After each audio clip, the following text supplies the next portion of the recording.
الحمد لله وكفى والصلاة والسلام على خاتم الأنبياء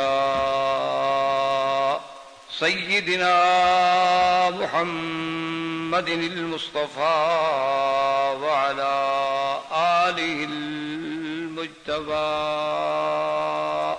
برادران اسلام، واجب الاحترام بزرگوں، دوستوں، بھائیوں، عزیز نوجوانوں، الحمدللہ ماہ محرم الحرام میں 1423 کے ابتدائی مہینے کے نصف سے الحمدللہ اپنے سابقہ دروس کی پھر ابتدا ہو رہی ہے. اللہ تبارک و تعالی اخلاص کے ساتھ اپنی رضا کے لیے حق بات کہنے کی توفیق عطا فرمائیں. الحمدللہ آپ کے اس ڈاکٹر فورم میں آپ لوگوں کے اخلاص سے، محبت سے، دعاؤں سے اللہ تبارک و تعالی نے اس عاجز کو توفیق بخشی کہ سیرت النبی، قصص الانبیاء اور اس کے بعد خلفائے راشدین کے 3 البم جو ہیں وہ اس وقت پورے عالم میں اللہ تبارک و تعالی کی رحمت سے ہمارے مسلمان بھائیوں کے زیر سماعت ہیں. اور اب جو درس کی انشاءاللہ ہم ابتدا کر رہے ہیں اس کا تعلق جو ہے وہ عقیدہ مسلم سے ہے. چونکہ الحمدللہ آپ حضرات سب پڑھے لکھے ہیں اور جانتے ہیں کہ اصل بنیاد جو ہے وہ عقیدہ ہے. دنیا کی کوئی عمارت ہو، اگر اس کی بنیاد ہی مضبوط نہ ہو تو وہ عمارتیں قائم نہیں رہیں.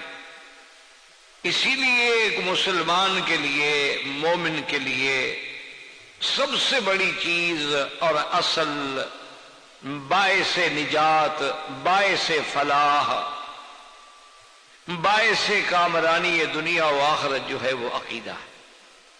اگر عقیدہ صحیح ہے تو اعمال کی لغزشیں، اعمال کی غلطیاں، اعمال کی کوتاہیاں قابل معافی ہوتی. لیکن اگر خدا نہ خواستہ کسی مسلمان کے عقیدے میں لچک ہے، جھول ہے، قرآن و سنت کے خلاف ہے، سلف صالحین کے خلاف ہے، وہ کسی نہ کسی نعوذ باللہ احداث و ابداع میں مبتلا ہو گیا ہے، تو پھر اعمال لاکھ اچھے کیوں نہ ہوں لیکن باعث نجات نہیں بن سکتے. یہی وجہ ہے آپ دیکھیں کہ آج دنیا میں بڑے بڑے حوادث و زلازل آتے ہیں تو بعض غیر مسلم NGOs جو ہیں، کمیونٹیز جو ہیں، وہ سب سے پہلے مدد کو پہنچتے ہیں، اور بعض غیر مسلموں نے، کافروں نے یعنی اچھے اچھے کام کیے ہیں، ہسپتالیں بنائی ہیں، ادارے بنائے ہیں. اور بعض کافر مسلم ملکوں میں آپ جانتے ہیں کہ وہ قاعدہ ان کی سٹیٹ جو ہے گویا ویلفیئر سٹیٹ ہے، یعنی وہ چیزیں جو اسلام میں کی تھیں انہوں نے اپنا لی ہیں. ایک بچہ پیدا ہوگا امیر کا ہے، غریب کا، 18 سال کی عمر تک وظیفہ ملے گا. ایک آدمی بوڑھا ہو جائے گا، اس کو ساری زندگی پینشن ملتی رہے گی. لیکن ان سارے اعمال کے باوجود ان کے لیے جنت کا فیصلہ نہیں ہو سکتا، ان کی فلاح کا فیصلہ نہیں ہو سکتا، کامیابی کا فیصلہ نہیں ہو سکتا کہ بنیادی طور پہ عقیدہ نہیں. تو اس لیے سب سے اہم چیز جو ہے مسلمان کے لیے وہ عقیدہ. اور اس موضوع کو انشاءاللہ شروع کرنے سے پہلے آپ یہ بات بھی ذہن نشین کر لیں کہ ویسے تو ہر جماعت کہتی ہے ہمارا عقیدہ ٹھیک ہے. آج کون دنیا میں ایسا ہے جو کہے کہ میں غلطی پہ ہوں؟ اگر یہ جذبہ پیدا ہو جائے پھر تو سارے جھگڑے ختم ہو جائیں. ہر جماعت، ہر فرقہ، سب کا دعویٰ یہ ہے کہ اگر کامران ہیں، کامیاب ہیں اور صحیح عقیدے پہ ہیں تو ہم ہیں.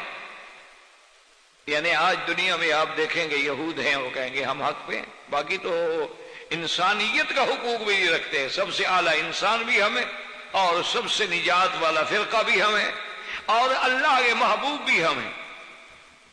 اسی طرح نصارہ کو دیکھ لیں، مسیحیین کو دیکھ لیں، آگے چاہے ان کی جتنی قسمیں بن جائیں، ان سب کا بھی یہی دعویٰ ہے کہ بھئی ہم تو بالکل ابناء اللہ و احباء، ہم تو اللہ کے اولاد ہیں، اللہ کے محبوب ہیں، اور ہم کا باعث نجات ہیں، اور سب سے حق فرقہ اور حق جماعت جو ہے وہ ہماری ہے۔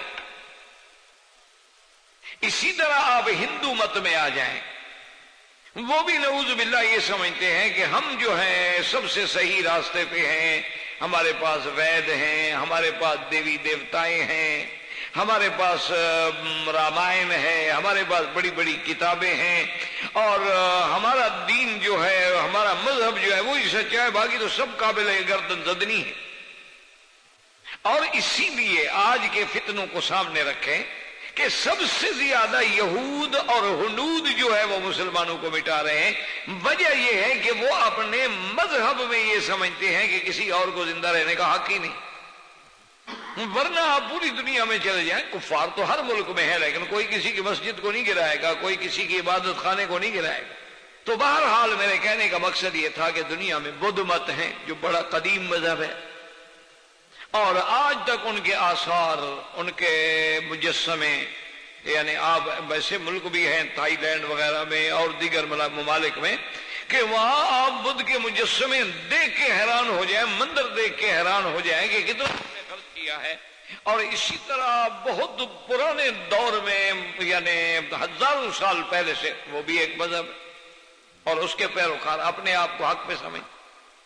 اسی طرح یعنی بدھ مذہب ہے، اسی طرح یدھ مت ہے، اسی طرح یہودیت ہے، اسی طرح نصرانیت ہے، اسی طرح دنیا میں اور بڑے بڑے فرقے ہیں، بعض جیسے دہریے ہیں، کمیونسٹ ہیں، سوشلسٹ ہیں۔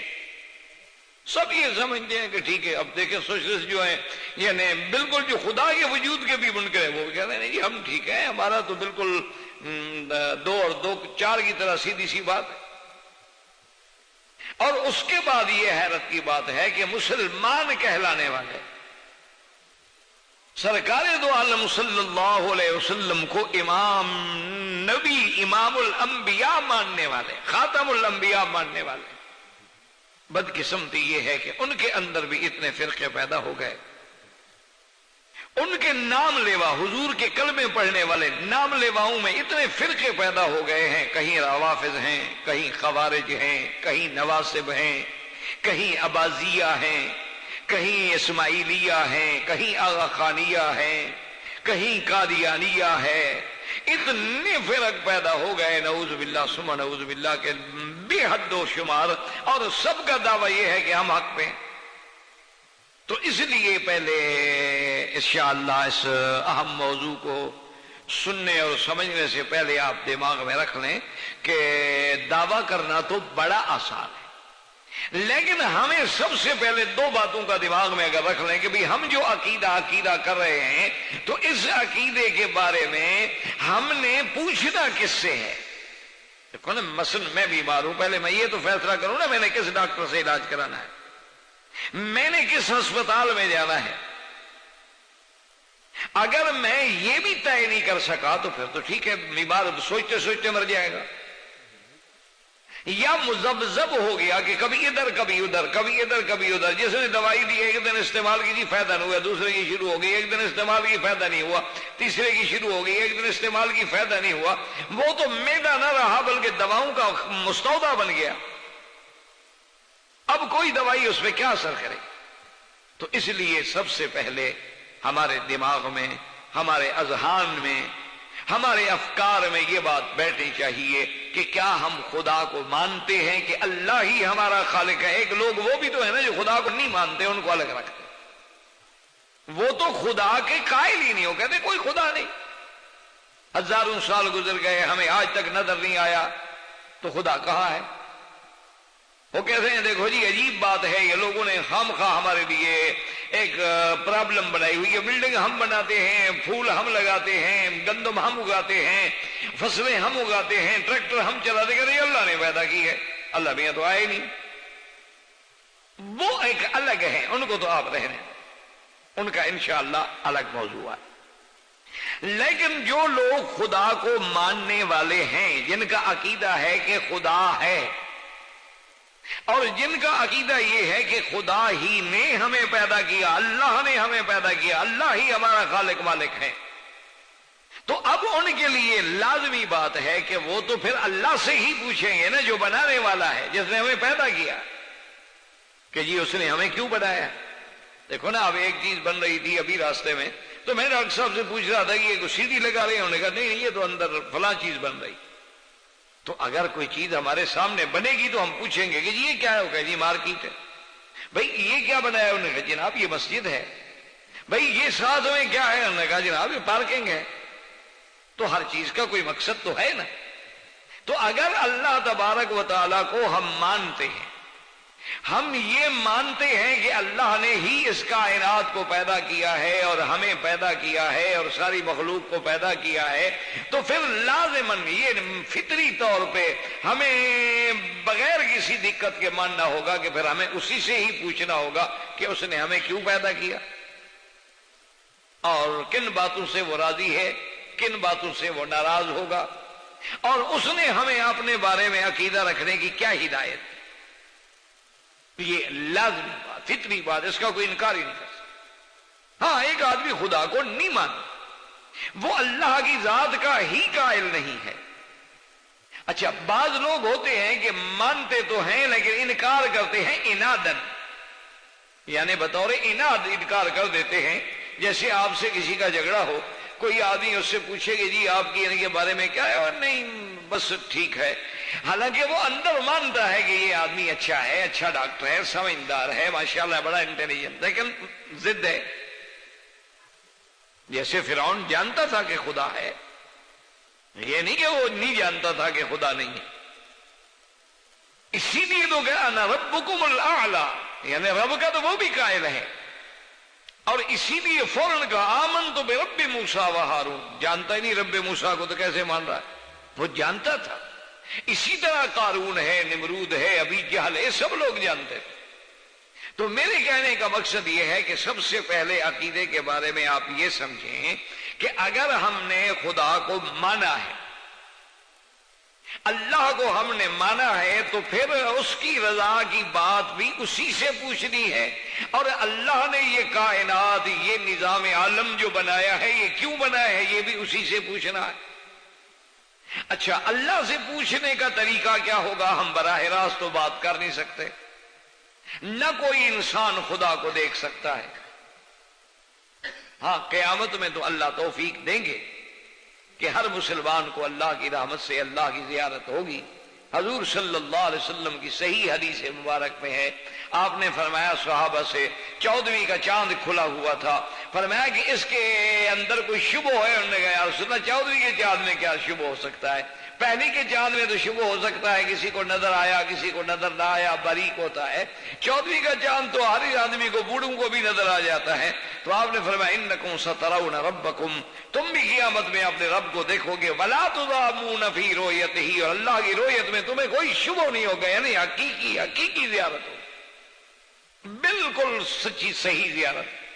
جیسے کہ ایک حدیث میں آیا قیامت کے دن اللہ کی دربار میں جب بندے پیش ہوں گے تو اللہ فرمائے گا کہ میرے بندے تم نے بڑے اچھے عمل کیے ہے دنیا میں، ماشاءاللہ تمہارے اعمال بڑے اچھے ہیں، لیکن تم نے یہ اچھے اعمال کیوں کیے؟ انہوں نے کہا اللہ بھی یہاں جنت کی جو تعریفیں سنی کہ جنت ہے اور جنت میں نعمتیں ہیں اور جنت میں یہ انعامات ہیں، یہ اکرامات ہیں، اشجار ہیں، انہار ہیں اور نعم، تو میں نے تو میرا مولا پھر راتوں کو جاگ کے گزارا عبادت میں، اور دن کو روزے رکھے تاکہ اللہ مجھے اس جنت پہ راضی ہو کے داخل کر دے۔ اللہ فرمائیں گے میرے بندے تم نے سچ کہا ہے، چونکہ تم نے میری جنت کے لیے عمل کیا ہے، میں بھی راضی ہوں، جاؤ جنت میں داخل۔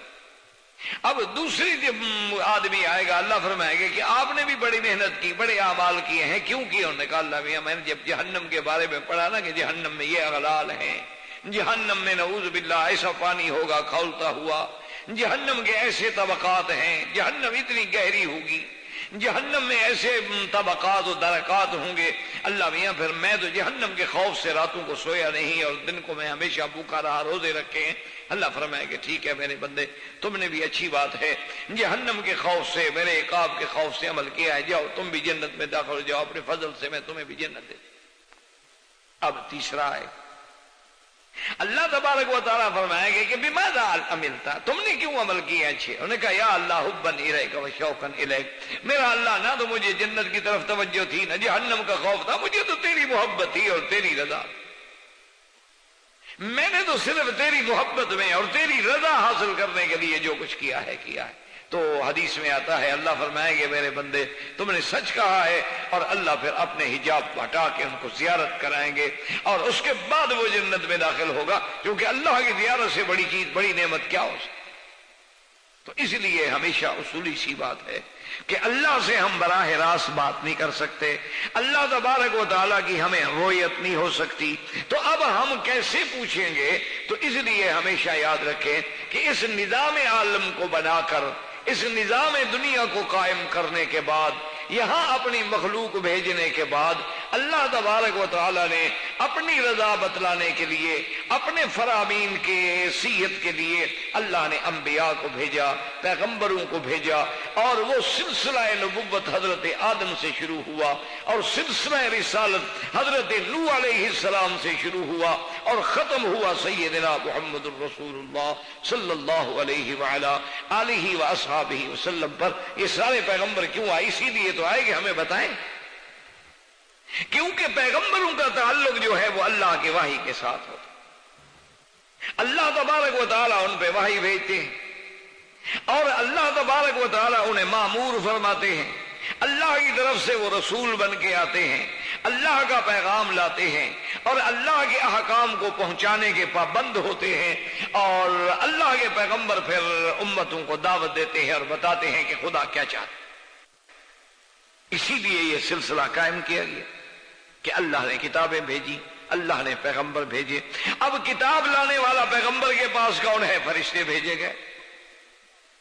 اسی لیے آپ نے دیکھا ہوگا کہ سب سے پہلے جب آپ ایمان کی بات کرتے ہیں تو آمنت باللہ وملائکتہ وکتبہ ورسلہ، یعنی آپ اقرار کرتے ہیں کہ اللہ پر ایمان، اور پھر اللہ کے فرشتوں پر ایمان۔ کیوں؟ اگر فرشتے میں ایمان نہیں تو کتاب لانے والا تو فرشتہ ہے، اور فرشتہ جو لایا ہے وہ کیا ہے؟ وہ اللہ کی کتاب ہے، تو پھر کتاب پر ایمان۔ اور وہ کتاب کس پہ لائی گئی ہے؟ اللہ کے پیغمبر پہ، تو پھر لازم بات ہے کہ رسول پہ ایمان۔ اور یہ سارا نظام کیوں بنایا گیا؟ وبالیوم الآخر، تاکہ آخرت پر ایمان ہو کہ وہاں سزا اور جزا کا فیصلہ ہوگا۔ اور جب یہ سارا کچھ ہو گیا تو اب کبھی ہم دیکھتے ہیں کہ یہاں بھلائی بھلائی ہے اور یہاں برائی برائی ہے، کہ ہم دیکھتے ہیں کہ آج یعنی آپ دیکھیں گے مسجد اقصی سے لے کر ہند تک ہر جگہ مسلمان جل رہا ہے۔ یعنی آپ ذرا نظر دوڑائیں کہ اقصی کہاں ہے اور بابری مسجد کہاں ہے، عرب کہاں ہے اور ہند کہاں ہے، یہود کہاں ہے اور ہنود کہاں ہے، لیکن ہر جگہ مسلمانوں کو آگ میں جلایا جا رہا ہے، انہیں روندا جا رہا ہے، ان کی عصمت دری کی جا رہی ہے۔ یعنی ایک ماں فریاد کرتی ہے کہ خدا کے لیے میرے پیٹ میں بچہ ہے، میں حاملہ ہوں، رحم کرو۔ کہتے ہاں بالکل رحم کرتے ہیں، پیٹ چیر کے بچہ باہر پھینکتے۔ یہ کیا ہو رہا ہے بھئی؟ خدا کے نام لیوا ہیں، 90 مسجدیں جو ہے ملیا میٹ کر دی گئی، 10 مسجدوں کو مندروں میں بدل دیا گیا۔ یہ آخر کیا ہو رہا کہ جب بھی گرتی ہے برق گرتی ہے تو بیچارے مسلمانوں پر آخر بات کیا ہے؟ کہ کافر بڑے آرام سے ہیں، وہ دندنا رہے ہیں، یعنی وہ کسی کے غلیل سے مارے ہوئے ایک ڈھیلے کا جواب جو ہے ٹینک سے اور F-16 سے دیتے ہیں، اور مسلمان ہر جگہ کچلا جا رہا ہے۔ اس کی وجہ کیا ہے آخر؟ اور کچھ نہ ہو، چلو ہم برے ہیں، بڑے خراب ہیں، لیکن نام تو اللہ کا لیتے ہیں، مسلمان تو کہلاتے ہیں۔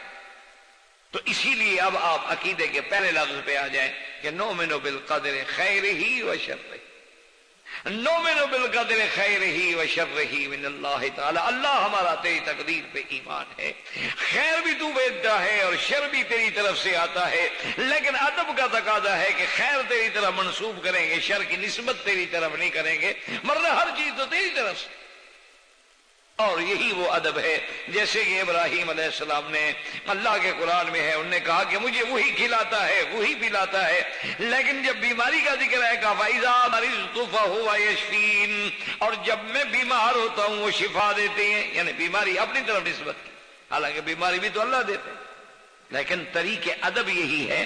تو اب ہم یہ کہیں گے کہ نؤمن بالقدر خیرہ، یہ جو کچھ ہو رہا ہے اس کی تقدیر کا فیصلہ ہے، اور اسی میں اللہ تبارک و تعالی چونکہ خیر و شر اسی کے ہاتھ میں، تو جس کو ہم تباہی سمجھ رہے ہیں، جس کو ہم زوال سمجھ رہے ہیں، جس کو ہم موت سمجھ رہے ہیں، جس کو ہم ہلاکت سمجھ رہے ہیں، پتہ نہیں اس کے علم میں کیا ہے. تو اس لیے عقیدے میں ہم نے پڑھا نؤمن بالقدر خیرہ و شرہ من اللہ، سب اللہ کی طرف سے. ما اصاب من مصیبت الا باذن اللہ، کوئی مصیبت نہیں آتی مگر اللہ کے اذن سے. کل لن یصیبنا الا ما كتب اللہ لنا، ہمیں کوئی تکلیف نہیں پہنچی مگر جو اللہ نے لکھا. آمنا باللہ.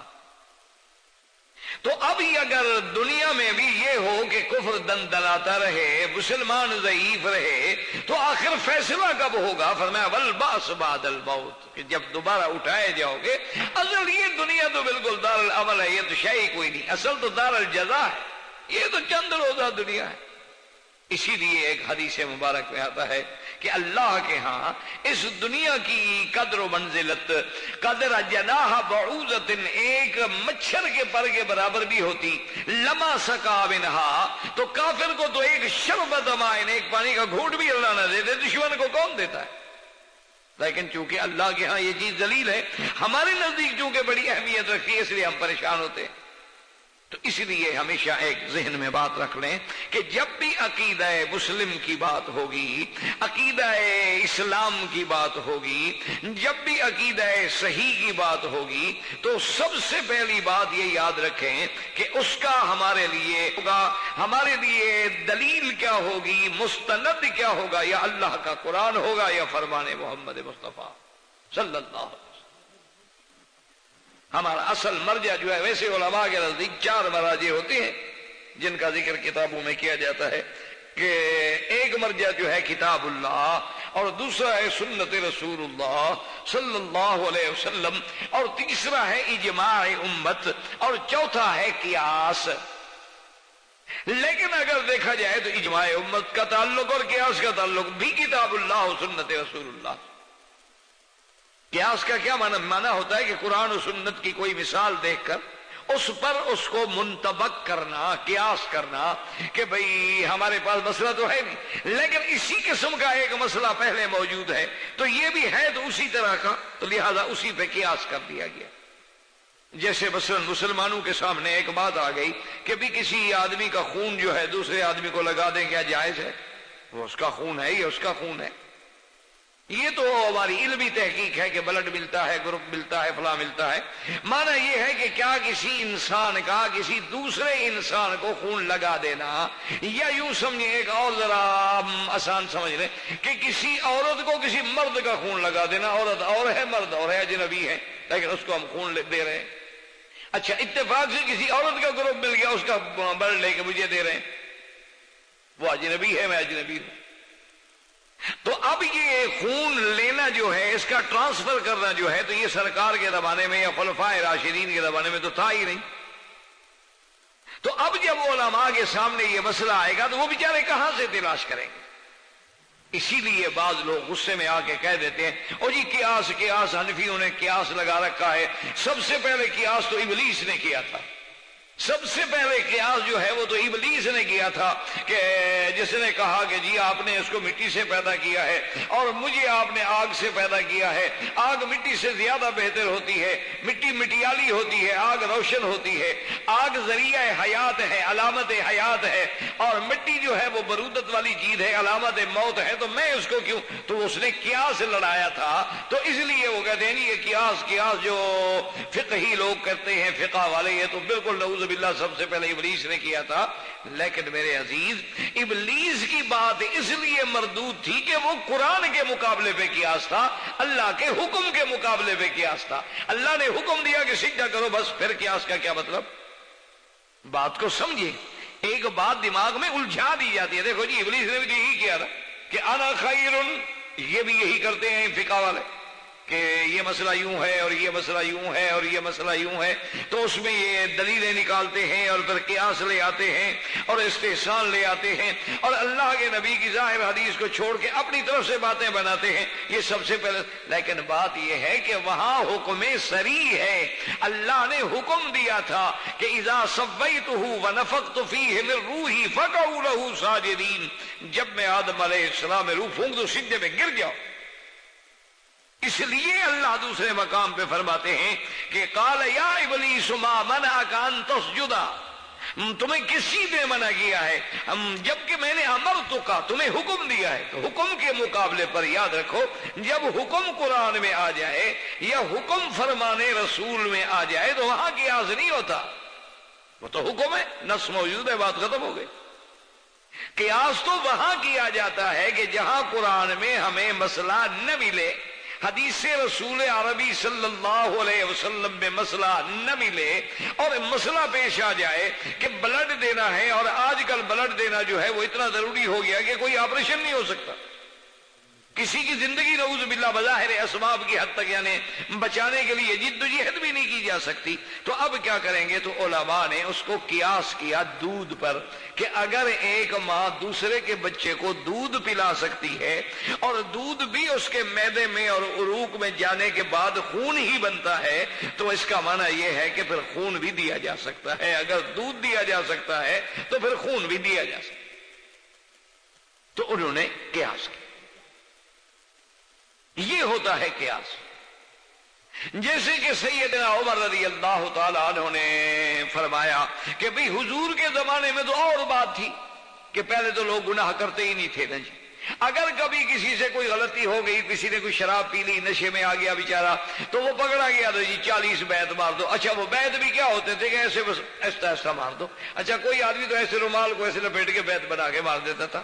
کیوں؟ مقصد تو یہ ہوتا تھا کہ عامت الناس کے سامنے کھڑے ہو کر اس کو شرابی سمجھ کے حد ماری جائے. اس کے لیے تو یہی سزا کافی تھی. بیت کو آگ لگائیں وہ تو مر جاتا تھا. یہ تو آج لوگ بڑے بڑے بہادر ہیں نا، ٹکٹکی پہ کھڑا کر کے کوڑے مار دو پھر بھی اتر کے کہتے جی کیا ہوا. اس وقت تو شریف لوگ تھے، ان پر تو صرف الزام ہی لگ جاتا تھا نا نعوذ باللہ کسی گلی میں، تو وہ تو محلے چھوڑ کے شہر چھوڑ کے نکل جاتے تھے کہ بھئی اس علاقے میں مجھ پہ الزام لگ گیا ہے، میں کیسے رہوں. اور جس کو سزا مل جاتی تھی وہ تو جیتے جی مر جاتا تھا، یعنی نعوذ باللہ وہ تو بدنام ہو جاتا ہے. سزا یافتہ ہے، سزا یافتہ ہے، شرابی ہے، شرابی ہے، اس کو کوڑے مارے گئے. لیکن جو ہم حضور کے زمانے سے دور ہوتے گئے، لوگ بگڑتے گئے، تو حضرت عمر نے کہا صحابہ سے کہ اب تو وہ 40 ایستا ایستا والے جو کوڑے ہیں نا، چھڑے مار لیاں، اس سے کچھ نہیں بنتا، یہ لوگ نہیں چھوڑتے، ان کے لیے تو اب سخت سزا چاہیے. تو سب نے سر جوڑ کے فیصلہ کیا. کسی نے کہا کہ چلو جی وہ 40 مارو لیکن زور سے مار دو، کسی نے کہا نہیں 50 کر دو، کسی نے کہا جی 60 کر دو. بہرحال اپنی اپنی رائے چلتی رہی. سیدنا علی رضی اللہ تعالی عنہ سے حضرت عمر نے پوچھا کہ حضرت آپ کیا فرماتے ہیں؟ انہوں نے کہا میرا خیال یہ ہے کہ اس کو 80 کوڑا. حضرت عمر نے فرمایا کہ بھی 80 کوڑے کیوں مارے جائے حضرت علی، دلیل کیا ہے؟ انہوں نے فرمایا کہ من شرب سکر ومن سکر ہذا. آپ نے فرمایا جو شراب پیے گا لازمی بات ہے نشہ ہوگا، جب نشہ ہوگا تو بکواس کرے گا، نشہ ہوگا تو جو مرضی آئی پھر کہتا رہے گا. اور اللہ نے قرآن میں کسی پر ناجائز تہمت لگانے کی سزا جو ہے وہ 80 کوڑے رکھی ہے قذف المحصنات میں.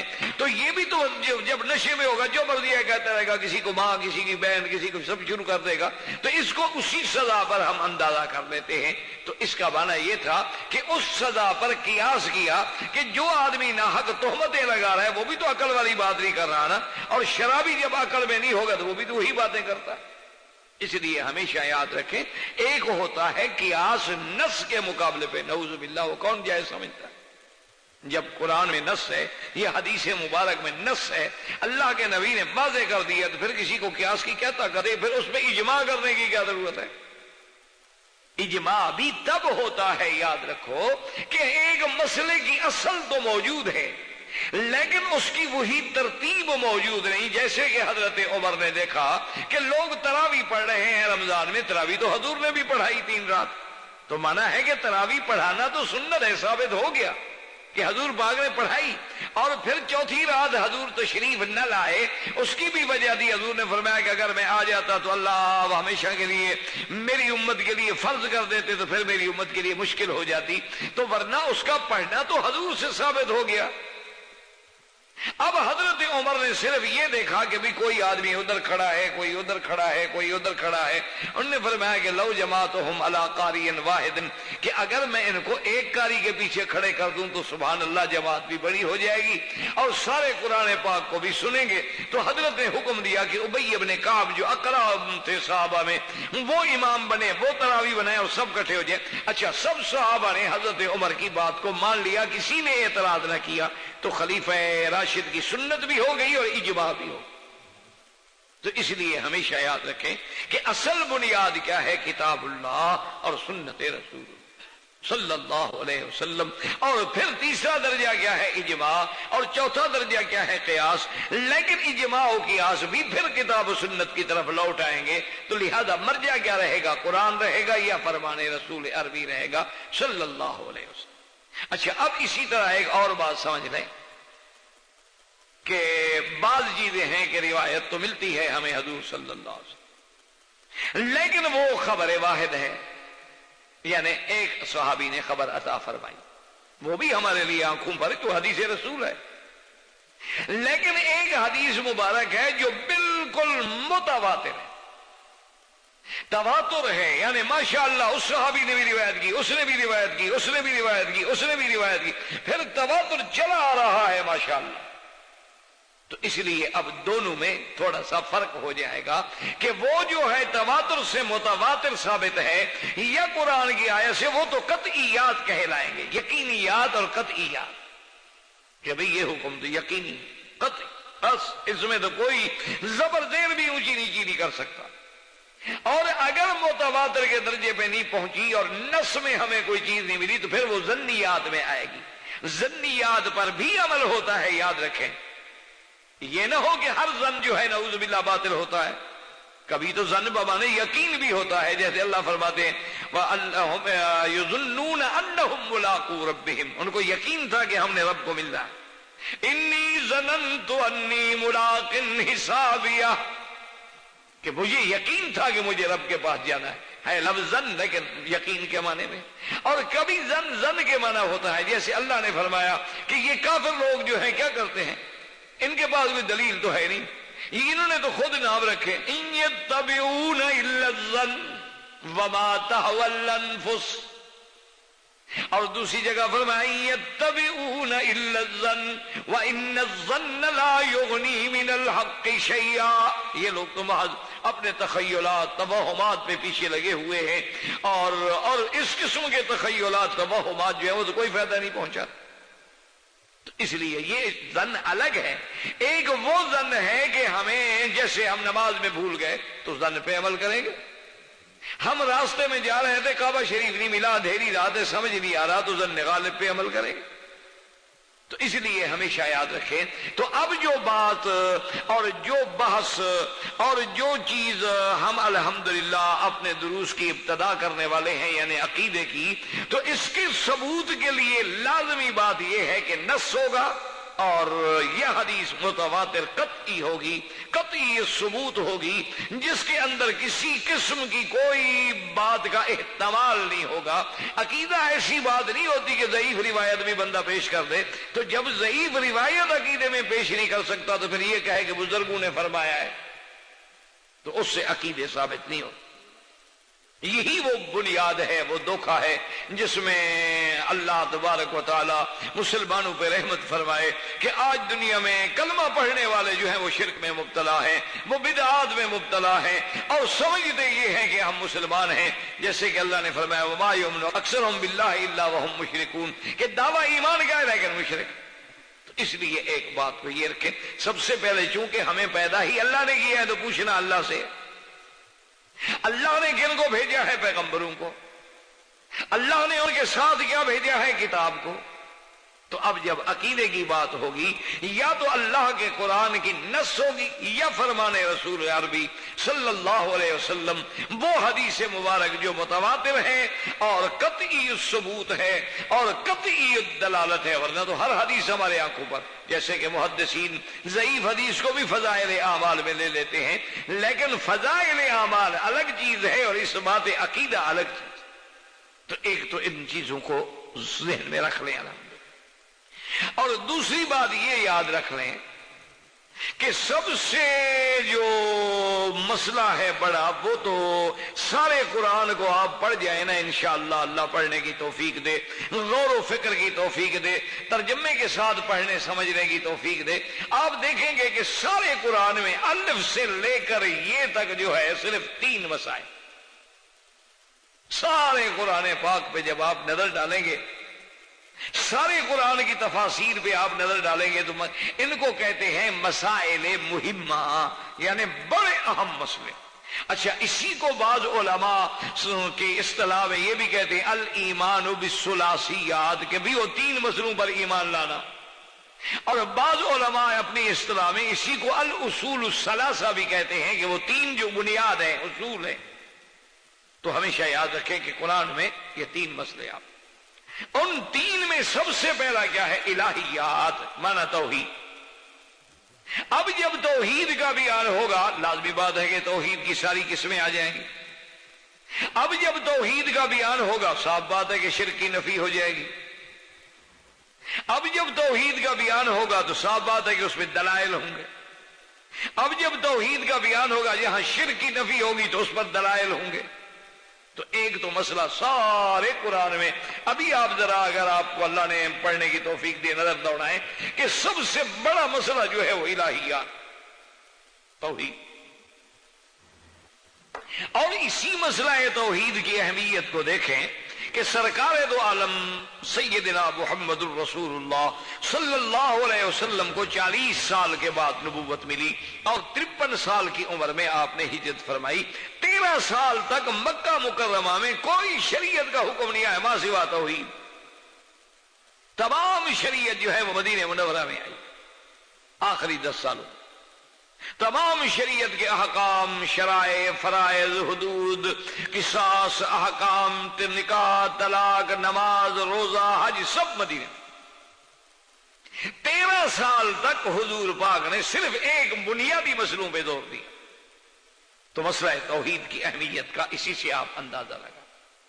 تو سب سے اہم مسئلہ کیا ہے؟ مسئلہ توحید۔ جب توحید آئے گی تو اس میں پھر توحید ربوبیت بھی آئے گی، توحید الوہیت بھی آئے گی، توحید فی الاسماء و صفات بھی آئے گی، اور ان کا مشرکین کا جو اعراض ہے ان کا رد بھی آئے گا، اس میں ادلہ بھی آئیں گے۔ اور نمبر 2 جو مسئلہ ہے وہ ہے مسئلہ نبوت و رسالت، کہ انبیاء کی نبوت اور رسولوں کی رسالت پر ایمان لانا۔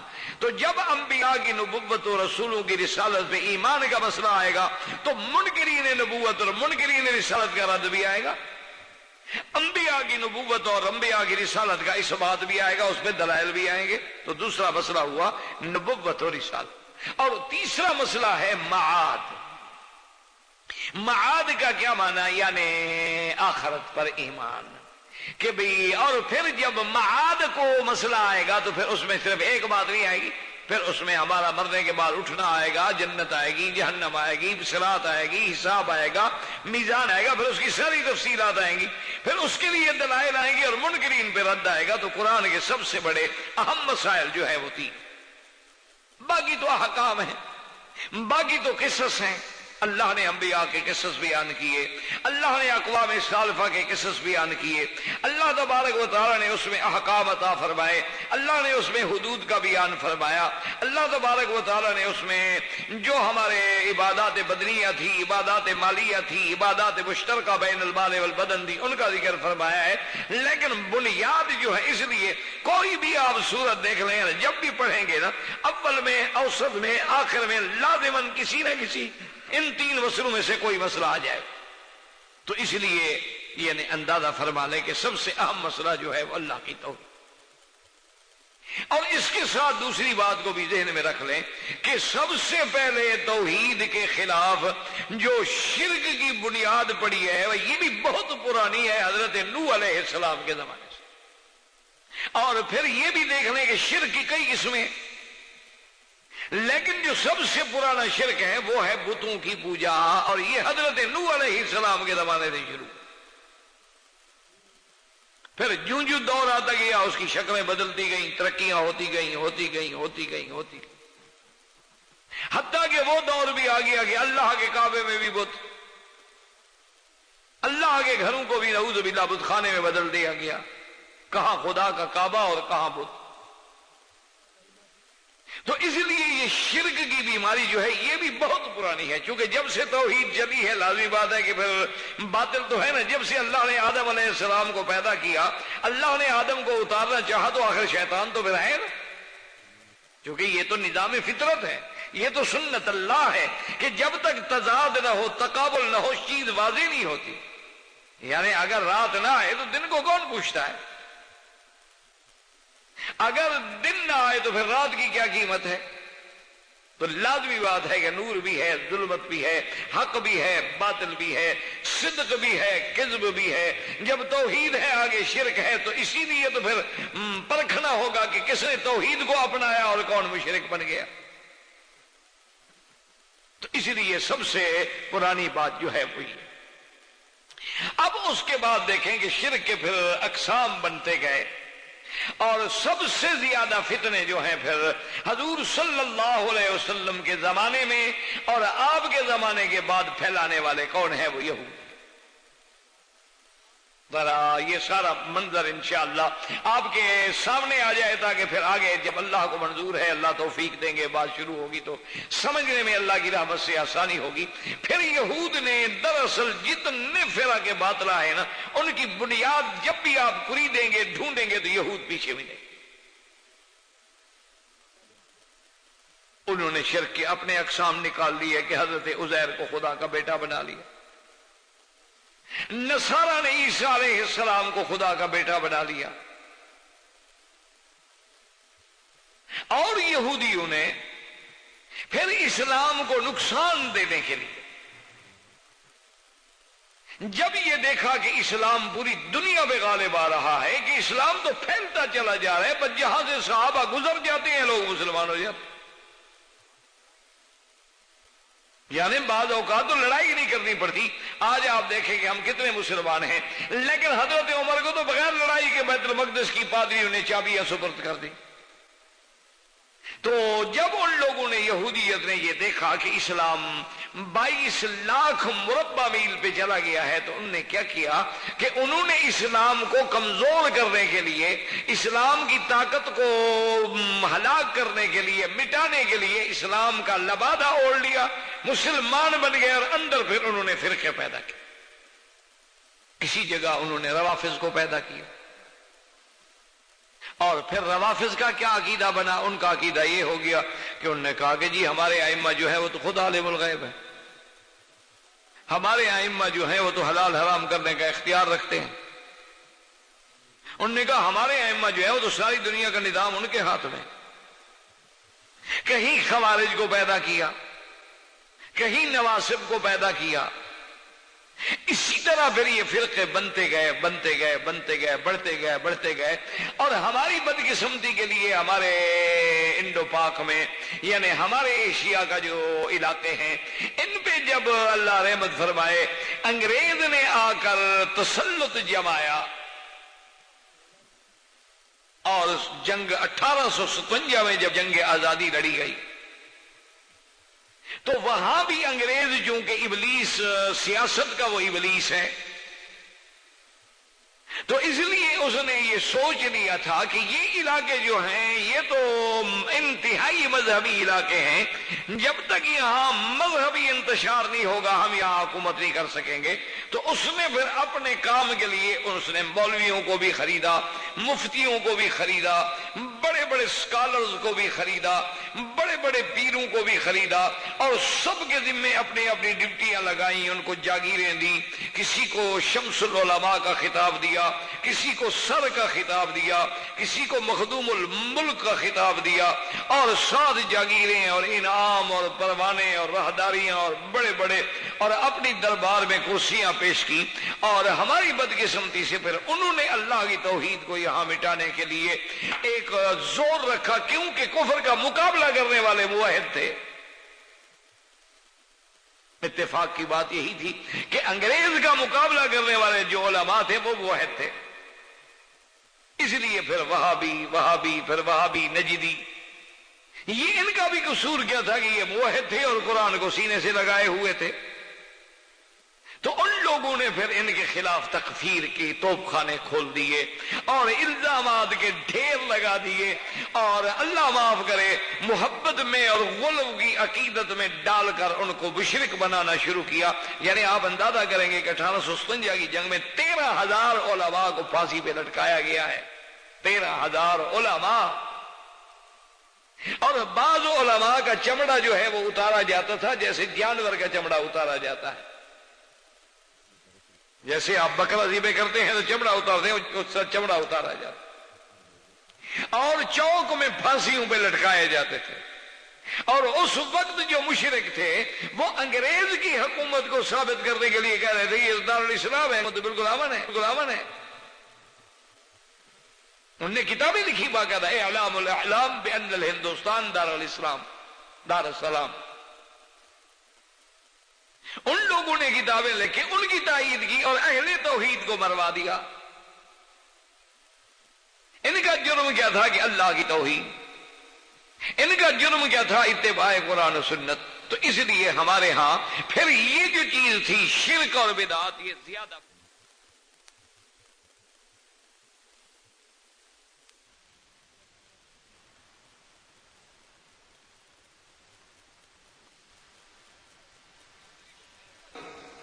ان کا جرم کیا تھا اتباع قرآن و سنت۔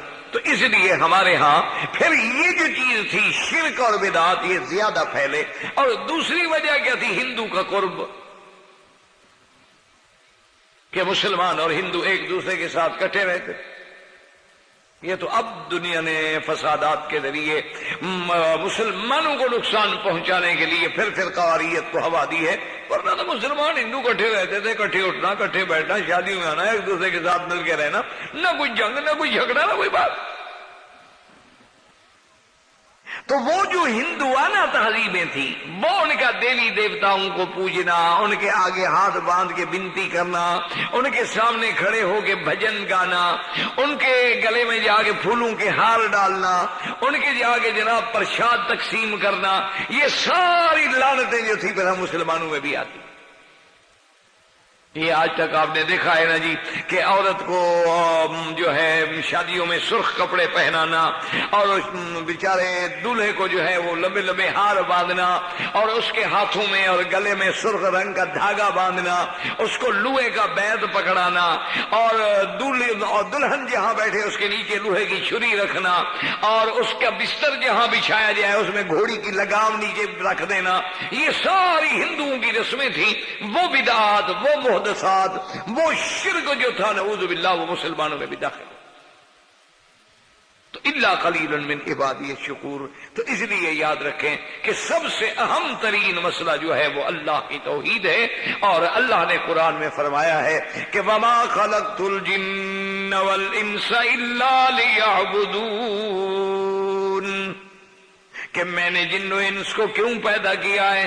اس لیے اللہ تبارک و تعالیٰ فرماتے ہیں کہ اے میرے بندے، میں نے تمہیں کسی روزی کمانے کے لیے، پیسے کمانے کے لیے نہیں پیدا کیا۔ ما اريد منهم من رزق وما اريد ان يطعمون ان الله هو الرزاق ذو القوة المتين۔ اور جیسے بعض روایات سابقہ کتب میں آتی ہیں کہ یا ابن آدم خلقتک لعبادتی فلا تلعب وقسمت رزقک فلا تتعب، کہ اے ابن آدم میں نے تجھے اپنی عبادت کے لیے پیدا کیا ہے، میں نے تجھے عبادت کے لیے پیدا کیا ہے، تو لہو و لعب میں وقت نہ گزار، اور تیرے رزق کو میں نے تقسیم کر دیا، معین کر دیا، اور جو میں نے لکھ دیا ہے وہ چاہے پہاڑ کے بھی نیچے ہو تمہیں ملے گا، اس لیے اپنے آپ کو مشقت میں نہ ڈال، اسباب کی حد تک محنت کر، باقی ہر چیز مجھ پہ چھوڑ دے۔ تو اللہ نے ہمیں عبادت کے لیے پیدا کیا۔ اچھا، اور عبادت ہم کیسے کریں؟ ہمیں کیا پتا، کون سکھلائے گا؟ تو عبادت کرنے کا طریقہ، اللہ تبارک و تعالیٰ پر ایمان لانے کا طریقہ، اور عبادت میں کون سے فرائض ہیں، واجبات ہیں، کون سے سنن ہیں، یہ سب کون بتلائیں گے؟ محمد الرسول اللہ صلی اللہ علیہ وآلہ وسلم۔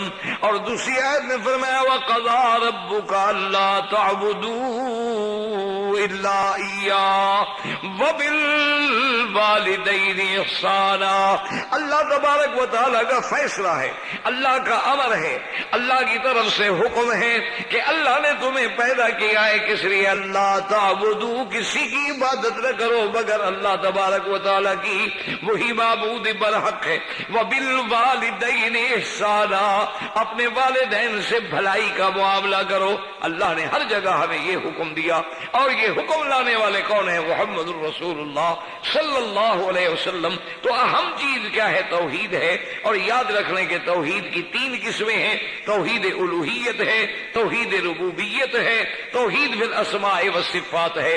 اور اسی طرح یاد رکھیں کہ صرف اس بات کرو گے تو مسلمان نہیں بنو گے، صرف نفی کرو گے تو مسلمان نہیں بنو گے، اس بات اور نفی دونوں ہوں گے کہ غیر اللہ کی نفی ہوگی اور اللہ کی الوہیت کا اس بات ہوگا۔ اسی لیے ہم پڑھتے ہیں لا الہ الا اللہ محمد الرسول اللہ صلی اللہ علیہ وسلم وما علینا الا البلاغ۔ برادران اسلام، واجب الاحترام بزرگوں، دوستوں، بھائیوں، عزیز نوجوانوں، الحمدللہ آپ کے اس مسجد مبارک میں اور اس مقام مبارک میں سلسلہ دروس جو ہے اللہ کی رحمت سے آج اس کا دوسرا درس ہے، اور یہ سلسلہ دروس جو ہے انشاءاللہ یہ عقیدے کے بارے میں ہے۔ جیسا کہ سابقہ درس میں میں نے عرض کیا تھا کہ پورے قرآن مقدس میں آدمی اگر نظر ڈالے تو 3 مسائل ہیں جن پر اللہ نے زیادہ زور دیا، اور یہی 3 مسائل جو ہیں دراصل بنیاد ہیں، یہی 3 مسائل جو ہیں دراصل ذریعہ نجات ہیں، یہی 3 مسائل جو ہیں دراصل اسی پہ انسان کی دنیا و آخرت کی فلاح ہے۔ اور وہ 3 مسائل کیا ہیں؟ الہیات، نبوت و رسالت اور معاد۔ اسی کو مصطلحات العلماء میں کہتے ہیں الایمان بالثلاثیات یا الاصول الثلاثہ۔ اس پہ بڑے بڑے علماء نے کتابیں لکھی ہیں۔ تو یہ 3 اصول ہے بنیادی۔ سب سے پہلا کیا ہے؟ مسئلہ الہ یعنی توحید۔ اور اسی لیے میرے آقا نے سرکار دو عالم صلی اللہ علیہ وسلم نے بھی فرمایا ہے کہ بنی الاسلام علی 5، اسلام کی بنیاد جو ہے 5 چیزیں، جن میں پہلی چیز جو ہے حضور نے ذکر فرمائی شہادت اللہ الہ الا اللہ وان محمد رسول اللہ۔ سب سے پہلی چیز جو ہے وہ شہادت ہے یعنی کلمہ۔ تو اسی لیے آپ اسی سے اندازہ فرما لیں کہ سرکار دو عالم علیہ وسلم کی 63 سالہ یا 65 سالہ زندگی میں نبوت کے بعد کے 13 سال جو ہیں وہ صرف اسی مسئلے کو سمجھانے میں لگے،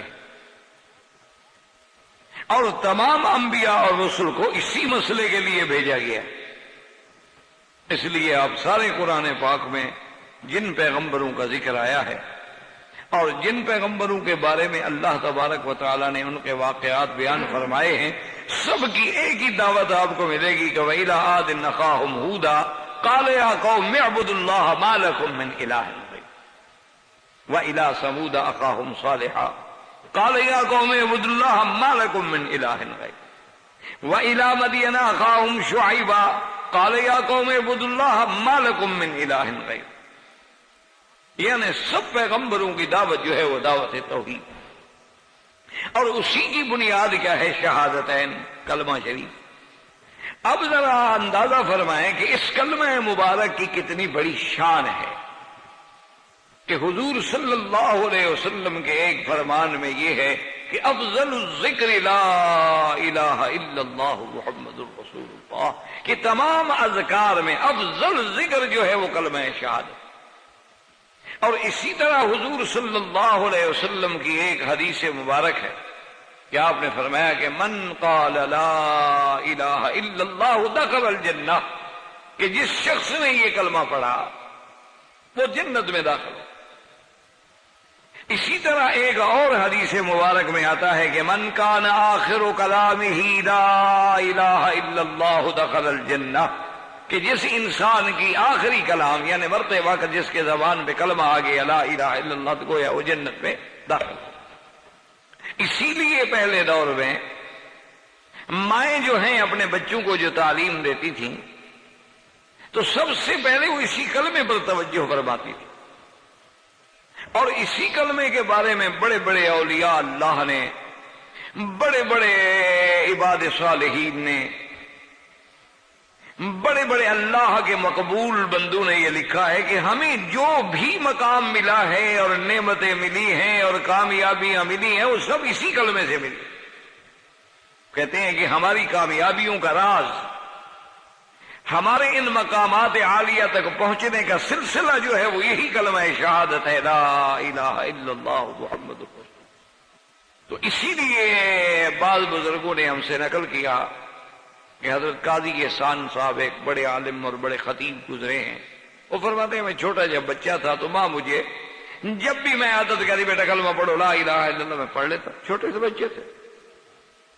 تو اب تھوڑا تھوڑا میں بڑا ہوتا گیا، اب میں گھر سے باہر سے آؤں اندر تو جا کے امی سے ملوں تو کہ بیٹا کلمہ سناؤ لا الہ الا اللہ، نیند سے اٹھو تو بیٹا جلدی سے پہلے کلمہ سناؤ لا الہ الا اللہ، سکول جانے کے لیے تیار ہو جاؤں بستہ وستہ باندھ کے بیٹا کلمہ سناؤ۔ تو کہتے ہیں کہ جب آہستہ آہستہ آہستہ آہستہ میں بڑا ہوتا گیا، کچھ مجھے بھی عقل آ گئی، کچھ سمجھ آ گئی، تو میں نے ایک دن والدہ صاحبہ سے آ کے وہ جھگڑا کیا، بیٹوں والا جھگڑا ہوتا ہے جو عزت والا، کہ امی جان یہ کیا ہے، ہر وقت مجھے کہتی ہے کلمہ پڑھو کلمہ پڑھو، سوتا ہے کلمہ پڑھو، سو رہے ہو تو کلمہ پڑھو، نیند سے اٹھ رہے ہو تو کلمہ پڑھو، اسکول جا رہے ہو تو کلمہ پڑھو، کھیل کے باہر سے آ رہا ہو کلمہ پڑھو، کیا آپ مجھے مسلمان نہیں سمجھتی ہے؟ تو انہوں نے کہا کہ نہیں بیٹا، اصل بات یہ ہے کہ جو بات کسی کی زبان پہ چڑھ جاتی ہے نا تو وہ بالارادہ یا بلا ارادہ پھر اسی کی زبان سے وہی چیز نکلتی رہتی۔ آپ دیکھتے ہیں نا کہ بعض آدمیوں کی زبان پہ ایک کلمہ چڑھ جاتا ہے، حتیٰ کہ اس کا تقیہ کلام بن جاتا ہے، وہ لاکھ روکنا چاہے کہ میں یہ کلمہ نہ کہوں لیکن اس کی زبان سے نکلے گا، وہ ہر حال میں کہے گا۔ بہت سارے لوگوں کا عادت، اچھا جی بعض لوگوں کو عادت ہوتی ہے اگر، بعض لوگوں کو عادت ہوتی ہے کوئی کسی اور کلمے کی، تو جو کلمہ زبان پہ چڑھ جائے گا وہ زبان سے بلا ارادہ یا بال ارادہ ضرور نکلتا ہے۔ تو والدہ نے کہا بیٹا میں یہ چاہتی ہوں کہ وہ موت کی سختی جو ہے وہ بڑی عظیم سختی ہوتی ہے، اگر زبان پہ آپ کے یہ کلمہ ایک دفعہ چڑھ گیا تو اس وقت بلا ارادہ بھی یہ کلمہ نکلے گا، اور اگر اس وقت یہ کلمہ طیبہ آ جائے تو سبحان اللہ، اس سے بڑی کیا بشارت ہے کہ حضور صلی اللہ علیہ وسلم نے فرمایا کہ داخل الجنہ و جنت میں داخل ہو۔ اسی لیے صحیح حدیث مبارک میں آتا ہے کہ ایک دن سیدنا موسیٰ علیہ السلام نے اللہ سے درخواست کی کہ یا اللہ علمنی، یا اللہ مجھے اپنا کوئی ذکر خاص سکھلائیں جس سے ادعو کا بھی آواز جس سے میں آپ کو پکاروں، آپ سے مانگوں، آپ کو یاد کروں۔ تو اللہ تبارک و تعالیٰ نے حکم دیا کہ یا موسیٰ قل لا الہ الا اللہ، حکم دیا کہ موسیٰ علیہ السلام یہ کلمہ پڑھو۔ تو موسیٰ علیہ السلام نے عرض کیا کہ پروردگار عالم یہ کلمہ تو سب انبیاء پڑھتے آئے پڑھاتے آئے، اور ہر امتی ہر مومن ہر ایمان والا یہ کلمہ پڑھتا ہے، میرے کہنے کا مقصد، عرض کرنے کا مقصد یہ تھا کہ میں آپ کا نبی ہوں، رسول ہوں، کلیم ہوں، آپ نے مجھے شرف کلام بخشا ہے تو مجھے کوئی خاص کلمہ عطا فرمائے۔ تو اللہ نے ارشاد فرمایا کہ موسیٰ علیہ السلام کہ اگر 7 آسمان 7 زمینیں اور جو کچھ ان میں ہے اللہ کے سوا، اس کو فی کفت ایک پلڑے میں ڈال دو ترازو کے، اور لا الہ الا اللہ کو ایک پلڑے میں ڈال دو، مالت بہن، یہ کلمے کا پلڑا جو ہے یہ بھاری ہو جائے گا، تم کیا کہہ رہے؟ تو حضرت موسیٰ علیہ السلام کو اطمینان ہوا کہ یہ تو اتنی بڑی نعمت ہے کہ آپ اندازہ فرمائیں وزن کی بھی کوئی حد ہوتی ہے، وزن اور میزان کی بھی کوئی حد ہوتی ہے کہ ایک طرف تو 7 آسمان 7 زمین وآمرہن غیری، اور سب کو جس میں ڈال دو فی کفت، اور دوسرے کفے میں کیا ہو لا الہ الا اللہ، تو مالت بہن، لیکن یہ بھاری ہو جائے گا۔ لیکن اسی میں یہ بات بھی سمجھ لیں کہ یہ مسئلہ میزان جو ہے، ہمارا تو ایمان ہے کہ قیامت میں میزان حق ہے، اعمال صالحہ کا بھی میزان ہوگا، لیکن یہ بڑا اختلافی مسئلہ بھی ہے، اور اس پہ اعداء اسلام نے بھی بڑے مثالیں لگائے ہیں کہ جی ساری دنیا کے پہاڑ ہیں، زمینیں ہیں، چیزیں ہیں، وہ ایک طرف رکھ دو اور کلمہ ایک طرف رکھ دو، کیا منع کس چیز کا وزن ہے؟ تو اس لیے ہمیشہ یاد رکھیں کہ بعض وزن جو ہے ظاہری اور محسوس ہوتا ہے، اور بعض اوزان جو ہیں وہ معنوی ہوتے ہیں، ظاہر میں وہ محسوس نہیں ہوتے، ظاہر میں ان کا کوئی وزن محسوس نہیں ہوتا، اور لیکن معنوی طور پہ ان کا بہت بڑا وزن ہوتا۔ اب آپ دیکھیں نا کہ جیسے کسی کے پاس ان کے والدین کسی کی سفارش بن کے آ جائیں، اس کا کوئی شیخ سفارشی بن کے آ جائے، استاد سفارشی بن کے آ جائے، اس کے اپنے اس علاقے کا کوئی بہت بڑا آدمی M N A M P A کوئی ذمہ دار آ جائے، تو اب وہ کہتا ہے کہ جناب آپ کے تو احسانات مجھ پر اتنا بوجھ ہے کہ میں تو سر نہیں اٹھا سکتا، تو احسان کا بوجھ کہاں پڑا ہوا ہوتا ہے وہ سر پہ؟ تو معنی یہ ہوتا ہے کہ معنوی طور پر جیسے کہ سکل وحی، کہ جب حضور صلی اللہ علیہ وسلم پہ وحی آتی تھی تو اللہ کے وحی کا قرآن کا اتنا وزن ہوتا تھا کہ ایک صحابی کہتے ہیں کہ میری ران پہ حضور نے اپنی ران رکھی ہوئی تھی تو میں ڈر گیا کہ میری ٹانگ ٹوٹ جائے، اور یہ تو کئی دفعہ ہوا کہ حضور جیسے اونٹنی پہ سوار ہیں، اونٹنی بیٹھ گئی، تحمل نہیں کر سکی اس سکل وحی کا۔ تو اس لیے بعض اعداء اسلام، چونکہ اعداء اسلام تو اسی انتظار میں بیٹھے ہوتے ہیں نا کہ ہمیں کوئی موقع ملے اور ہم اسلام پہ اعتراض کریں کہ جی کلمے کا وزن کیسے ہوگا، اور جی نامہ اعمال میں اعمال کا وزن کیسے ہوگا، ہم نے تو ایک گناہ کیا تھا 1900 مثلا 80 میں 90 میں 94 میں 2000 میں 2002 میں، اور حساب ہوگا 6000 سال بعد، وہ تو گناہ ہوا ختم ہو گیا، وزن کیا ہوگا؟ اور اگر ہم نے ایک عمل صالح کیا تھا آج سے 50 سال پہلے، تو وہ عمل کیا تھا، وقت تھا گزر گیا، تو اب قیامت والے دن کیا وزن ہوگا؟ تو اسی لیے یہ ایک مسئلہ جو ہے بڑا معرکۃ الآراء مسئلہ ہے کتابوں کے اندر، لیکن تائید یہ ہوتی ہے، علماء فرماتے ہیں کہ وہ نامہ اعمال جو ہیں وہ وزن، یہ نہیں کہ اعمال وزن ہوں گے، کیونکہ اس کے بارے میں بھی ایک حدیث مبارک ہے، اور صحیح حدیث مبارک ہے جس کو شیخین نے بھی روایت کیا ہے، اور سیاستہ میں تمام ائمہ محدثین نے روایت فرمایا ہے۔ ایک حدیث میں آتا ہے کہ یصاح برجل علی رؤوس الخلائق یوم القیامہ، یصاح برجل علی رؤوس الخلائق یوم القیامہ، کہ قیامت والے دن پکارا جائے گا فلاں فلاں فلاں آ جاؤ، فَيُنْشَرُ لَهُ سِجِلًّا فَيُنْشَرُ لَهُ 99 سِجِلَّاتٍ كُلُّ سِجِلٍّ مِّنْهَا مَدَّ الْبَصَرِ، اس کے اعمال کی 90 دفتر جو ہیں وہ لائے جائیں گے، 90 دفتروں میں سارے اعمال لکھے ہوئے، اور ایک ایک دفتر اتنا لمبا ہوگا مد البصر، جہاں تک نظر جاتی ہے، اور 90 دفتر ہوگا، اور وہ رکھ دیا جائے گا، اور ایک طرف جو ہے ایک بتاگا، ایک چھوٹا سا پرزہ ہوگا کاغذ کا، وہ رکھا ہوا ہے، اور اللہ تبارک و تعالیٰ فرما میرے بندے اپنے بندے اب تمہارے اعمال کا وزن ہوگا۔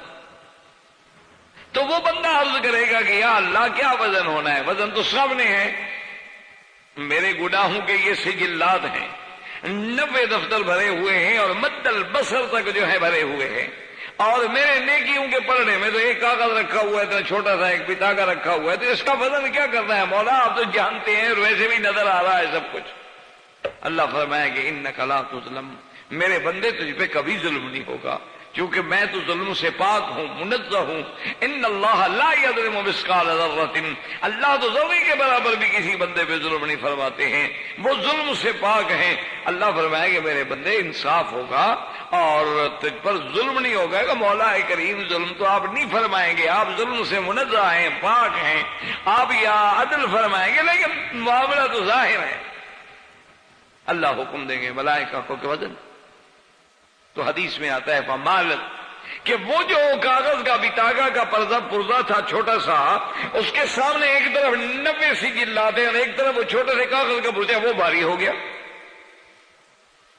اور جس کے نیکیوں کا پلڑا بھاری ہو جائے وہ تو کامیاب ہو گیا۔ فمن ثقلت موازینہ فاولئک هم المفلحون، اللہ کے قرآن کا فیصلہ کہ جس کی نیکیوں کا پلڑا بھاری ہو جائے گا وہ تو کامیاب ہو گیا۔ اور یہی وہ فرق ہے دنیا میں، اسلام کے نظام میں اور آپ کے دنیا کے اندر جو موجودہ کا نظام ہے اور جمہوری نظام ہے، کہ جمہوری نظام میں انسانوں کو گنا جاتا ہے، اسلام میں تولا جاتا ہے، بس یہی فرق کہ یہاں تو آدمی کو گنا جاتا ہے کہ ایک طرف 100 ہے، ایک طرف 99 ہے، 99 والا ہار گیا، 100 والا جیت گیا، کیونکہ اس کا عدد زیادہ ہے۔ اسلام یہ نہیں دیکھتا ہے کہ بھی عدد کتنا ہے، یہاں وزن ہوتا ہے کہ اس کے عمل کے اندر وزن کتنا ہے۔ اس لیے فمن ثقلت موازینہ، تو اب وہ حیران ہو جائے گا، بندہ کہے گا اللہ میاں میری کون سی ایسی نیکی تھی کہ جو اتنی بھاری ہو گئی؟ اللہ فرمائے کہ ملائکہ کو میرے بندے کو دکھاؤ، تو اس بتاگے پہ کیا ہوگا؟ اس کی وہ گواہی، شہادت اللہ الہ الا اللہ وان محمد رسول اللہ، تو ایک کلمہ جو ہے وہ اتنا بھاری ہو گیا۔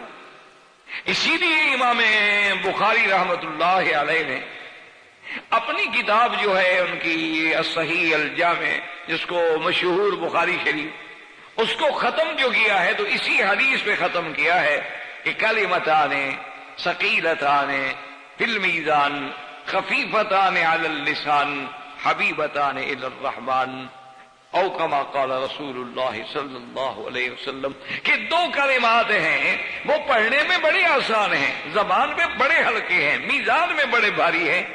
وہ کون سے کلمے ہیں؟ سبحان اللہ و بحمدہ سبحان اللہ العظیم۔ تو اسی پہ امام بخاری رحمت اللہ علیہ نے اپنی کتاب صحیح البخاری کو ختم کروایا۔ تو آپ اسی سے اندازہ فرمائیں کہ دو کلمے ہیں لیکن میزان میں بہت بھاری ہیں، زبان پہ بہت ہلکے ہیں۔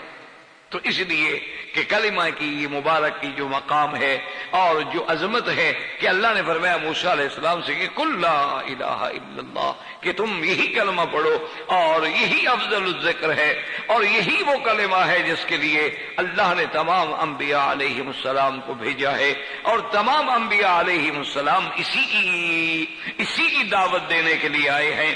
اور سب سے پہلے یہی وہ کلمہ ہے کہ بنی الاسلام علی خمس، شہادت اللہ الہ الا اللہ وان محمد رسول اللہ، اس کے بعد اقام الصلاۃ، ایتاء الزکوٰۃ، صوم رمضان، حج البیت لمن استطاع الیہ سبیلا۔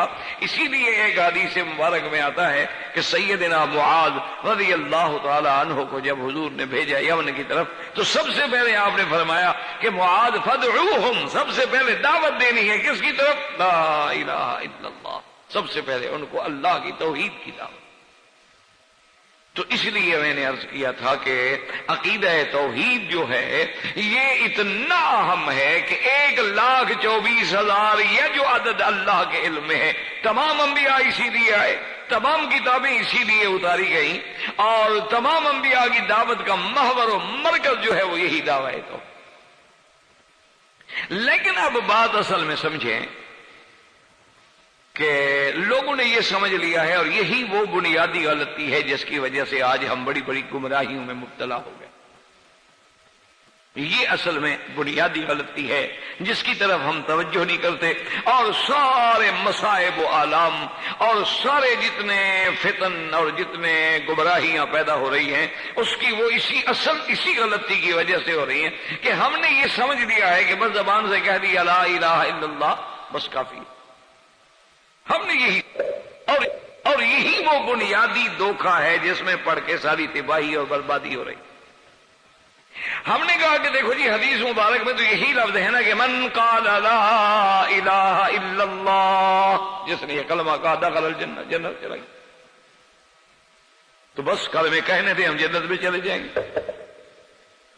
لیکن یاد رکھیں میرے عزیز کہ ہر چیز کے لیے کچھ شرائط ہیں، کچھ ارکان ہیں۔ کیا مانا آپ نماز پڑھتے ہیں لیکن نماز کے لیے بھی شروط ہیں، ارکان ہیں۔ آپ وضو فرماتے ہیں لیکن وضو کے لیے بھی شروط ہیں، ارکان ہیں۔ آپ غسل فرماتے ہیں، غسل کے لیے بھی شروط ہیں، ارکان ہیں۔ اور شرط کا معنی یہ ہوتا ہے، یہ متفق علیہ تعریف ہے کہ اذا فات الشرط فات المشروط، جب شرط گئی تو مشروط ختم ہو گیا۔ یہ ایک متفق علیہ قاعدہ ہے جس میں کوئی اختلاف۔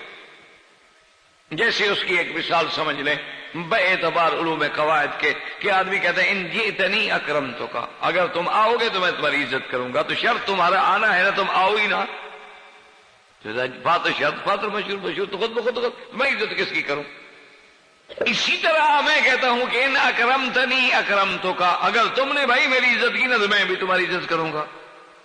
تو اگر تم نے عزت ہی نہ کی تو میں تمہاری عزت کیسے کروں گا؟ اذا شرط شرط فات المشروط، جب شرط ہی نہیں رہی تو مشروط خود بخود ختم ہو۔ تو شروط و ارکان کا معنی ہی یہی ہوتا ہے کہ اگر وہ شرط پائی جائے گی تو مشروط بھی پایا جائے گا، اور اگر وہ شرط ہی نہ پائی گئی تو مشروط خود بخود ختم ہو جائے گا۔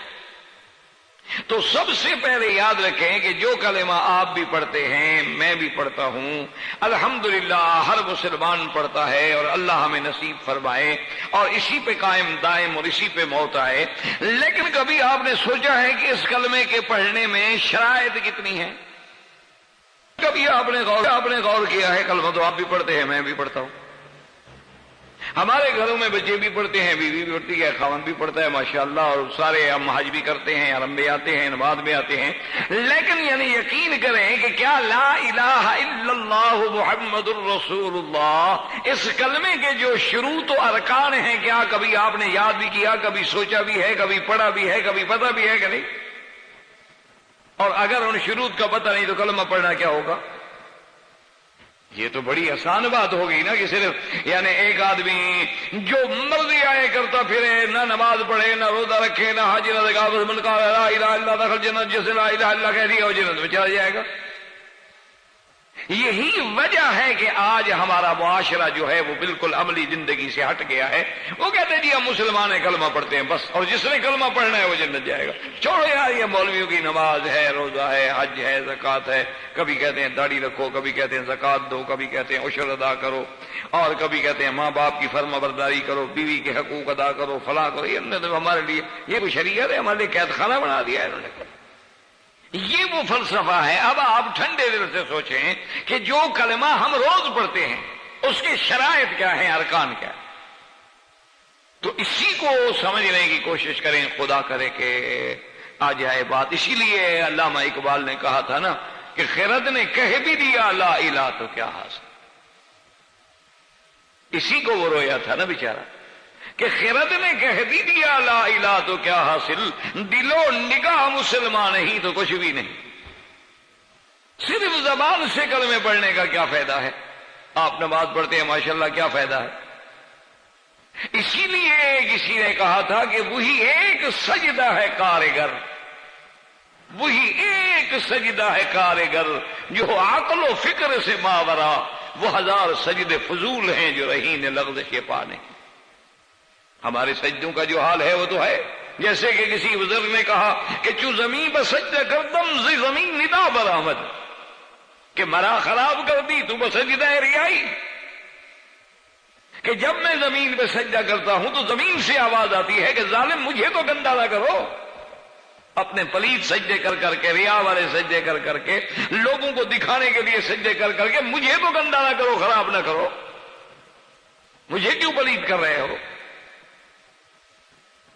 زِ طواف کعبہ رفتم چو ندا برآمد، کہ جب میں کعبے کو طواف کے لیے جاتا ہوں تو کعبے سے آواز آتی ہے کہ بیرون درچے کر دی، کہ درون خانہ آئی، میرے باہر تم کیا کرتے رہے ہو، کہ اب اندر بھی آ گئے ہو حضرت؟ تو کبھی آپ نے غور بھی کیا ہے؟ ہم سب ماشاءاللہ کلمہ پڑھتے ہیں لا الہ الا اللہ، اس کی شرائط کیا ہیں، ارکان کیا ہیں؟ اور اگر شرائط و ارکان کا ہمیں علم نہیں، یا وہ شرائط و ارکان ہم جانتے نہیں، پائے نہیں جاتے، تو پھر اس کلمے کا نتیجہ کیا ہوگا؟ اسی لیے علماء نے لکھا ہے کہ جس شخص کو لا الہ الا اللہ کے کلمے کے شروط و ارکان کا پتہ نہیں ہے، وذالک جہل صرف نہیں، یہ محض جہل ہے، اس کے کلمے پڑھنے کا کوئی فائدہ نہیں۔ اس طرح تو آپ طوطے کو بھی سکھا دیں، طوطا بھی پڑھ لیتا ہے لا الہ الا اللہ۔ آپ مینا کو سکھا دیں، مینا بھی پڑھ لے گی لا الہ الا اللہ۔ آپ کیسٹ میں بھر دیں، کیسٹ ساری رات پڑھتی رہے گی لا الہ الا اللہ لا الہ الا اللہ لا الہ، تو کیا ہو جائے گا؟ کیسٹ کو فائدہ ہو جائے گا پڑھنے سے۔ طوطا جب پڑھے گا تو وہ بھی پڑھنے سے مسلمان ہو جائے گا اور سیدھا جنت میں چلا جائے گا۔ تو اسی لیے سمجھیں کہ کلمے کی شرائط کیا ہے، اسی پہ اب پوری توجہ کے ساتھ انشاءاللہ غور کریں اور یاد کرنے کی کوشش کریں، تاکہ خدا کرے تیرا میرا کلمہ ٹھیک ہو جائے۔ اسی لیے آپ نے دیکھا ہے کہ بڑے بڑے بزرگ، بڑی بڑی جماعتیں، بڑے بڑے اہل اللہ صرف اسی پہ زور لگاتے ہیں کہ کسی طرح کلمہ صحیح ہو جائے۔ اگر یہ صحیح ہو جائے تو پھر تو ساری بات ہی ٹھیک ہو چکی، یہ تو بنیاد ہے۔ اب یاد رکھیں کہ کلمے کو صحیح کرنے کے لیے شرائط ہیں، اور اس کی سب سے پہلی شرط کیا ہے؟ یاد رکھیں، نمبر 1 اس کی شرط کیا ہے؟ العلم۔ العلم کیا معنی؟ العلم بمعناها، ہمیں کلمے کا معنی آتا ہو، ہمیں کلمہ شریف کا معنی آنا چاہیے۔ پہلی شرط ہی اس کا جاننا ہے۔ اگر ایک ہے ماننا اور ایک ہے جاننا، چلو ایک آدمی جاننا تو ہے، ماننا ہے لیکن جانتا نہیں۔